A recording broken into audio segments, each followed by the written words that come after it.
রংপুরের শহীদ আবু সাঈদের মরদেহের ময়নাতদন্ত রিপোর্ট 5 বার পরিবর্তন করা হয়েছে।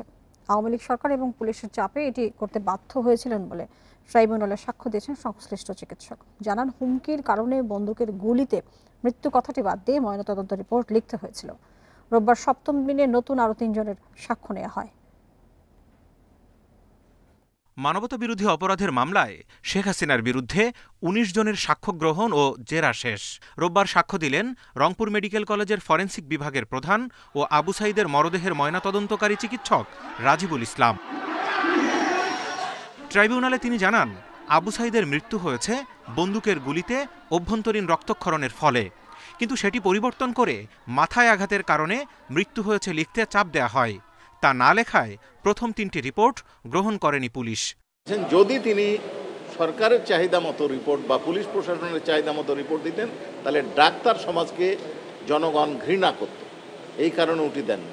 আবু সাঈদের শরীরে গুলিবিদ্ধের যে বর্ণনা, সেটা অনারেবল ট্রাইব্যুনাল নোট করেছেন। তাই ওই ভিডিও প্রামাণ্যচিত্রে কাকে কাকে দেখা গেছে তাদের প্রামাণ্যচিত্র নোট করেছেন। চিকিৎসক আরও জানান, চাপ দিয়েছেন আরএমপি ও এসবির পুলিশ কর্মকর্তারা এবং রংপুর মেডিকেলের সাচিপের সভাপতি ডাক্তার চন্দন।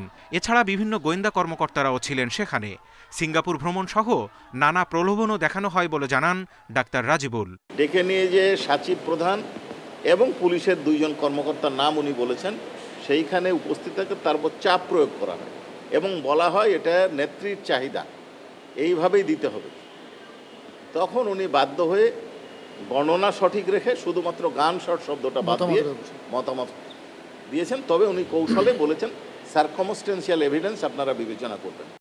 এদিকে গুমের মামলায় শেখ হাসিনা ও সাবেক সেনা কর্মকর্তা জিয়াউল আহসান সহ 11 জনের বিরুদ্ধে তদন্ত প্রতিবেদন দাখিলের সময় আরও 2 মাস বাড়িয়েছে tribunal. Zahidul Bashar, Independent News, Dhaka.